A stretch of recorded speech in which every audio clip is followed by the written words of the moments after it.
My son fractured his leg last year at the age of 9 in a football match. Someone from flying through the air and hit his lower leg and fractured both bones.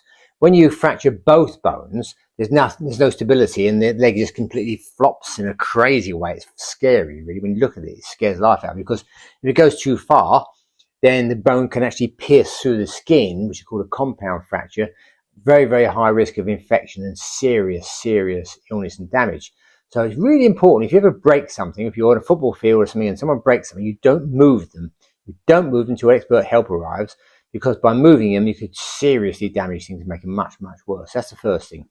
Now we got into hospital, and they managed to set it, put the plaster cast on so it's in the right position. So the bone's broken, but you get it to be where it's near. So the two edges are fairly near. They will grow together like that and heal up. But you've got to get the edges near and keep them there. So that's why the plaster cast is handy. If that doesn't work, you have to put metal fixings in, but that gives you another headache of, do they infect and do they work and can you get them out afterwards and all this sort of thing. So if you can get them in the right position, plaster cast, much better off. You have to eat plenty of calcium while you're healing, and also vitamin C as well. Make sure there's plenty of vitamin C.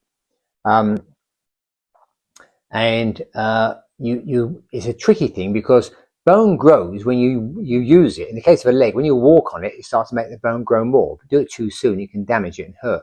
So you have to very carefully pace your recovery and your rehabilitation. And then you get to the point where you go to hospital, they x-ray it, maybe for the third time, and they'll say, right, it's healed enough, it's enough meshed together, you can go and do what you like now. Don't do that. Because some people do that, especially with football. Someone bangs into them and it fractures again.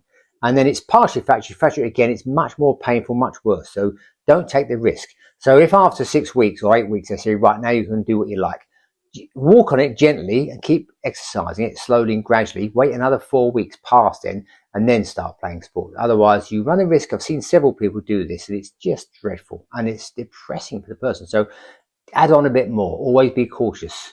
Otherwise, you could do that and you will really regret it. So hopefully you won't fracture in the first place. But if you do, there's the guidance. Thanks for listening.